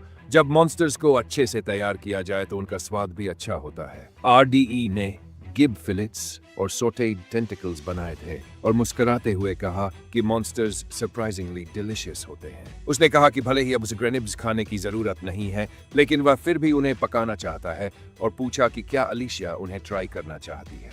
उसने जवाब दिया कि संभावित सिम्टम्स के कारण वह पक्का नहीं कह सकती कि वह बच पाएगी, इसलिए इस बार वह स्किप करेगी। लेकिन तुरंत बाद उसने फिर पूछा कि क्या रूड अब भी उसके साथ पार्टी ज्वाइन करेगा। रूड गंभीर हो गया और पूछा कि क्या उसे सच में कोई ऐसा इंसान नहीं मिला जो उससे ज्यादा ताकतवर हो। अलिसिया ने तब बताया कि उसे श्राप लगे 5 साल हो चुके हैं, और भले ही वह लैबिरिंथ से बच निकली, ज्यादातर ह्यूमन एडवेंचरर्स अब रिटायर हो चुके हैं। उसने कहा कि कई फ्रंटलाइन एडवेंचरर्स थोड़े सनकी होते हैं, और भले ही वे कितने भी ताकतवर हो, उन पर भरोसा नहीं किया जा सकता कि वे उसकी पीठ की रक्षा करेंगे। उसने कहा कि वह ऐसा कोई चाहती है जिस पर वह पूरी तरह भरोसा कर सके, और अगर वह रूड हो तो उसे लगता है ये संभव है। RDE ने तब मुस्कुराते हुए उसका पार्टी इनविटेशन स्वीकार कर लिया। दृश्य अब एडवेंचरर्स गिल्ड और बलोना डिवीजन की तरफ शिफ्ट होता है। अलिसिया उत्साहित थी और कह रही थी कि वे अब अपना पहला काम साथ में शुरू करेंगे। रूड ने कहा कि उसे शक है कि उन्हें कोई अच्छा मिशन मिलेगा क्योंकि वह अभी भी E रैंक है। उसने माना कि वह सही कह रहा है, लेकिन बताया कि उसे पहले से पता है कि वह क्या चाहती है। वे काउंटर की तरफ बढ़े और अलिसिया ने रिसेप्शनिस्ट से कहा कि वे आज से एक पार्टी बना रहे हैं। उसने दोनों की रजिस्ट्रेशन की रिक्वेस्ट की। जैसे ही रिसेप्शनिस्ट ने अलिसिया का एडवेंचरर कार्ड देखा, वह पूरी तरह से चौंक गई, ये जानकर कि वह एक S रैंक एडवेंचरर है जिसे अलिसिया ऑफ द एमरल्ड स्टॉर्म के नाम से जाना जाता है। उसकी यूनिक एबिलिटी स्पिरिट मैजिक थी। साथ ही उसने हजारों अन्य टेक्निक्स में भी मास्टरी हासिल की थी। हैरानी से रिसेप्शनिस्ट ने पूछा कि इतनी ताकतवर होते हुए भी वह मायास्मा बच्चे के साथ पार्टी क्यों बना रही है। अलिसिया को रूड का वह निकनेम बिल्कुल पसंद नहीं आया, और रिसेप्शनिस्ट को शर्मिंदगी महसूस हुई और बात समझ आ गई।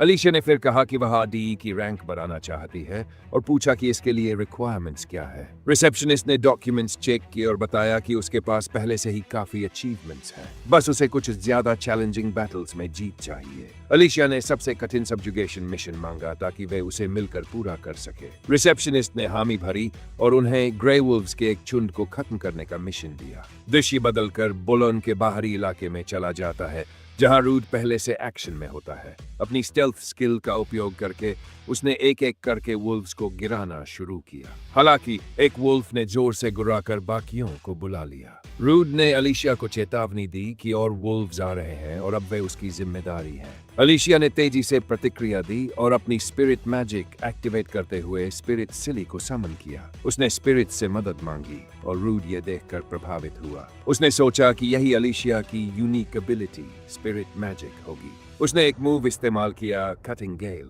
जो एक तेज विंड अटैक था जिससे कई वुल्व्स को आसानी से चीर दिया गया। रूड को एहसास हुआ कि उसमें जबरदस्त ताकत है और वह सोचने लगा कि ऐसी किसी चीज से बचना नामुमकिन होगा। अलीशिया ने टिप्पणी की कि उसे लगता है कि उसकी असली ताकत अब भी कर्स द्वारा दबाई जा रही है। रूड ये सुनकर चौंक गया और सोचने लगा कि अगर उस पर कर्स नहीं होता तो वह कितनी ज्यादा ताकतवर होती। जैसे ही वह ये सोच रहा था, पीछे से और वुल्व्स ने उस पर हमला कर दिया। वह हैरान था कि अब भी इतने सारे छिपे हुए थे और उसे समझ आ गया कि अब वह उन्हें समय पर रोक नहीं पाएगा। उसी पल अलीशिया ने फिर से सिली को पुकारा और रूड वुल्व्स की नजरों से गायब हो गया। जब उन्होंने ऊपर देखा तो दोनों उड़ रहे थे। रूड मुस्कुराया, आभारी था कि उसने फिर से उसकी जान बचाई, लेकिन अलीशिया ने कहा कि वह धन्यवाद को दे। फिर भी अलीशिया ने चेताया कि वे अभी आराम नहीं कर सकते। उसने देखा था कि झाड़ियों में कम से कम 5 वुल्व्स उन्हें घूर रहे थे और शायद और भी ज्यादा हों। रूड ने कहा कि अब उसके एक्ट करने का समय है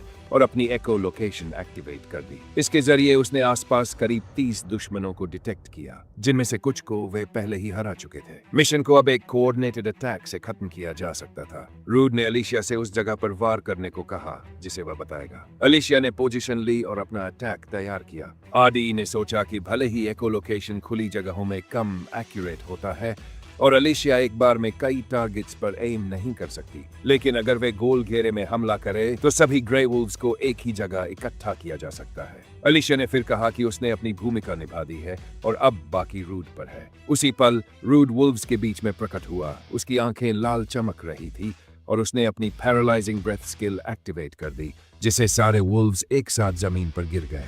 दृश्य फिर से बदलता है और अब सूरज ढल चुका होता है। उस दिन आरडीई ने कुल 52 वुल्व्स को खत्म किया। उसने टिप्पणी की कि उसे यकीन नहीं हो रहा कि उन्होंने इतनी जल्दी इतने सारे मॉन्स्टर्स ढूंढ लिए। अलीशिया ने जवाब दिया कि शायद वुल्फ पॉपुलेशन वाकई बड़े पैमाने पर बढ़ गई है। इस मौके का फायदा उठाते हुए रूड ने पूछा कि उसने जो स्पिरिट मैजिक पहले इस्तेमाल की थी वह क्या थी। अलीशिया ने समझाया कि वह स्पिरिट मैजिक का इस्तेमाल कर सकती है, जो उसे प्रकृति की आत्माओं से जोड़ता है। उसने औपचारिक रूप से सिली का रूड से परिचय कराया और कहा कि भले ही स्पिरिट्स अदृश्य होते हैं, वे लगभग हर जगह मौजूद होते हैं। उसने समझाया कि उनकी ताकत का उपयोग करने के लिए तुम्हें अपनी माना एक कीमत के रूप में देनी पड़ती है। इस कॉस्ट के बावजूद इससे थोड़ी सी एनर्जी में भी जबरदस्त स्पेल्स डाली जा सकती है। उसने जोड़ा कि जैसा कि उसने देखा, इस तरह की मैजिक से उड़ना भी संभव है। आरडी हैरान था और कहा कि उसने कभी इतनी ताकतवर विंड मैजिक के बारे में नहीं सुना। उसी पल सिली ने उसके बाल खींचने शुरू कर दिए और अलीशिया हंसते हुए बोली कि उसे परेशान करना अच्छा लगता है। जितना वह शिकायत करता उतना ही सिली को मजा आता। अलीशिया ने फिर कहा कि रात हो रही है और उन्हें जल्दी लौटना चाहिए। इस बार वे उड़कर वापस जाएंगे। उड़ते समय आरडीई साफ दिखा रहा था कि वह इस अनुभव का आनंद ले रहा है और उसने इसकी तारीफ करते हुए कहा कि यह शानदार था। उसने अलीशिया से पूछा कि वह और किस तरह की मैजिक इस्तेमाल कर सकती है। उसने जवाब दिया कि वह वाटर, आइस, लाइट और अर्थ मैजिक में विशेषज्ञ है, लेकिन उसे डार्कनेस और फायर स्पिरिट से ज्यादा अफिनिटी नहीं है। उसने समझाया कि अगर किसी स्पिरिट की कंपैटिबिलिटी उपयोगकर्ता से अच्छी नहीं होती तो या तो बहुत ज्यादा मैना की जरूरत होती है या फिर वह अपनी पावर्स इस्तेमाल नहीं करने देती, जिससे साफ था कि सिली को रूड बहुत पसंद है। उसने पूछा कि क्या यह सच है, क्योंकि सिल्फी उसका कान खींच रही थी। अलीशिया अब भी हंसते हुए बोली कि हाँ, ऐसा ही है। लेकिन तभी रूड ने देखा कि एक गांव जल रहा था और उसने अलीशिया को पुकारा। जैसे ही वे पास पहुंचे, उन्होंने देखा कि हर तरफ आग लगी हुई है और बीच में एक विशाल मॉन्स्टर था। लोग डर के मारे भाग रहे थे, जबकि 2 एडवेंचरर्स उस क्रीचर से लड़ने की कोशिश कर रहे थे। पूरी तरह डर से दबे हुए वे सवाल कर रहे थे कि क्या ग्रे वुल्व्स ही इस इलाके के अकेले मॉन्स्टर्स थे और वह भयानक चीज यहाँ क्या कर रही थी। वह मॉन्स्टर एक बाफोमेट था, बाफोमेट ने अपना हाथ उठाया, एक समनिंग सिंबल बुलाया और एडवेंचरस पर एक विशाल फायर स्पेयर फेंका।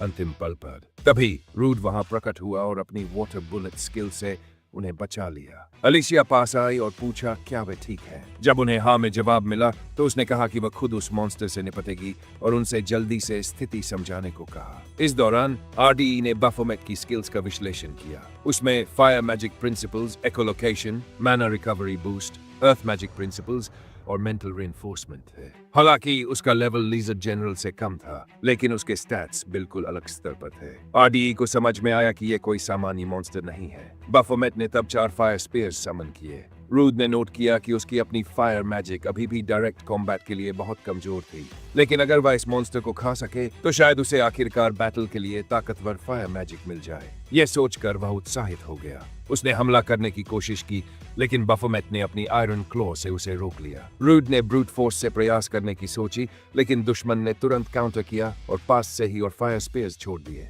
रूड मुश्किल से बच पाया। अलिशिया ने पूछा क्या वह ठीक है और उसने हाँ कहा। अपने मन में आरडीई ने महसूस किया कि बाफोमेट ने 2 स्पीयर्स छोड़े थे और 2 बचा कर रखे थे, शायद बचाव के लिए। उसे समझ में आया कि ये एक बेहद मुश्किल ओपोनेंट है। अलिशिया ने कहा कि मॉन्स्टर ने अब अपने बचाव को बढ़ा लिया है और कहा कि जब तक संभव हो उन्हें एक दूसरे से जानकारी साझा करनी चाहिए। उसने बताया कि गांव वालों की पूरी तरह से निकासी नहीं हुई है, लेकिन पहले मिले एडवेंचरर्स ने मदद भेजने का वादा किया था। फिर भी वह गांव को नुकसान से बचाना चाहती थी, इसलिए दुश्मन को हराने के लिए कोई बड़े पैमाने की स्पेल का इस्तेमाल करना विकल्प नहीं था। रूड ने सोचा कि शायद अलिशिया पिछली लड़ाई और उड़ान के कारण अब कम मैना में है, इसलिए वे अभी सिलिड की मैजिक पर निर्भर नहीं रह सकते थे।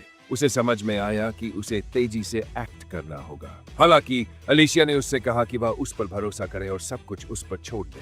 रूड को एहसास हुआ कि चाहे जो भी हो उसे आगे बढ़ते रहना होगा। वह फिर से बाफोमेट पर पटा, भले ही मॉन्स्टर उस पर आग के गोले फेंक रहा था। अलिशिया पीछे रही और रूड को वाटर मैजिक से कवर करती रही और उसने देखा कि वह एनिमी की अटैक को उतनी ही ताकत के अपोजिंग स्पेल से न्यूट्रलाइज कर रही थी। उसी पल बाफोमेट ने कई बोल्डर्स समन किए और आरडीई की तरफ फेंक दिए, लेकिन अलिशिया ने कहा कि वह आगे बढ़ता रहे। आरडीई ने अपनी तलवार से पत्थरों को बीच में से काट दिया और टिप्पणी की कि वे अब बस एक ही द्रव्यमान के टुकड़े भर रह गए हैं, क्योंकि अलिशिया अपनी मैजिक बचा रही थी और साइड इफेक्ट्स को सटीक रूप से नियंत्रित कर रही थी। ये मैना कंट्रोल का एक शानदार प्रदर्शन था जो किसी एस रैंक एडवेंचरर के लायक था। थोड़ी ही देर में रूड ने छलांग लगाई, फिजिकल बूस्ट एक्टिवेट किया और बाफोमेट की उंगलियां काट दी। जब मॉन्स्टर ने दूसरी हाथ से पलटवार करने की कोशिश की, अलिशिया ने उसकी मुंह में सीधा एक फ्लेम ब्लास्ट दागा। मारने के बाद उसने कहा कि अब पता चला कि अपनी ही ताकत का स्वाद कैसा लगता है। दूसरी ओर आग के उस पार गांव वाले और वे 2 एडवेंचरर्स जो इवैक्यूएशन में मदद कर रहे थे सब देख रहे थे। उनमें से एक ने पहले हुए विस्फोट और डरावनी चीख का जिक्र किया, सोचते हुए कि क्या वे एडवेंचरर्स सच में उस मॉन्स्टर को हरा पाए। दूसरे ने, जो अब भी घायल था, अफसोस जताया कि वह रुककर मदद नहीं कर सका। उसी पल अलिशिया वहां पहुंची और इवैक्यूएशन में मदद करने के लिए धन्यवाद कहा। लाल बालों वाले एडवेंचरर ने पूछा क्या वह ठीक है और अलिशिया ने हाँ कहा। उसने बताया कि बेइमेट को गंभीर चोटें आई थी, लेकिन वह अब भी जिंदा है और फिर से हमला कर सकता है। इसी कारण उन्हें तुरंत उसके पीछे जाना होगा। फिर उसने एडवेंचरर्स से एक अनुरोध किया। उसने पूछा कि क्या उनके पास खाने के लिए कुछ है, क्योंकि वह इतनी भूखी थी कि चक्कर आने लगे थे। दृश्य बदलकर गांव से लगे जंगल की ओर जाता है, जहां आरडी बाफोमेट की बॉडी के साथ था। वह प्रकट हुआ और कहा कि वह लौट आया है। रूड ने पूछा कि गांव वाले कैसे हैं, और उसने जवाब दिया कि एडवेंचरर्स की वजह से सबकी निकासी हो चुकी लगती है। उसने ये भी कहा उसने गांव वालों को बता दिया था कि वे बाफोमेट के पीछे जा रहे हैं, ताकि कोई भी उसके शरीर के गायब होने पर सवाल न उठाए। रूड ने माफी मांगी, लेकिन उसने कहा कि कोई बात नहीं। थोड़ी ही देर बाद रूड ने टिप्पणी की कि बाफोमेट का मांस स्वादिष्ट लग रहा है। उसने उस मांस से सूप बनाया और कहा कि इसमें बस थोड़ा आर्टेमिस और जिंजर चाहिए। मसाले डालने के बाद उसने सूप चखा और कहा कि इसका स्वाद तेज है, गोट मीट जैसा, लेकिन बहुत स्वादिष्ट। इसकी बदौलत रूड को नई स्किल्स मिली, fire magic principles, earth magic principles, mental reinforcement, iron claws और इंक्रीज्ड मैना रिकवरी स्पीड। हालांकि उसे यह स्वादिष्ट लगा। किसी ने टिप्पणी की कि किसी इंसान को ह्यूमनॉइड मॉन्स्टर खाते देखना बहुत अजीब है। रूड ने सोचा कि वे सही कह रहे हैं और वह खुद थोड़ा डर गया कि वह अब इसकी आदत डाल चुका है। उसी समय कुछ सुअर जैसे मॉन्स्टर्स वहां आ गए। रूड ने शिकायत की कि इस जगह पर बहुत ज्यादा मॉन्स्टर्स है और उसने तय किया कि अब उसकी नई कॉम्बैट मैजिक को आजमाने का समय आ गया है। लेकिन जब उसने फायर कास्ट करने की कोशिश की तो कुछ नहीं हुआ। पिग्स अपनी क्विक स्टेप एबिलिटी एक्टिवेट की और रूड पर छपट पड़े, जिससे पूरा सूप जमीन पर गिर गया। अलिशिया ने कहा कि उसने सोचा था कि वह अब मैजिक इस्तेमाल कर सकेगा, लेकिन चूंकि वो एनर्जी में कम थी इसलिए इस लड़ाई में ज्यादा मदद नहीं कर सकती। रूड गुस्से में बोला कि ये माफ करने लायक नहीं है। उसने मांस साफ किया था, खून निकाला था, सारी अशुद्धियां हटा दी थी, और जब आखिरकार खाने का समय आया तो इन सुअरों ने सब कुछ बर्बाद कर दिया।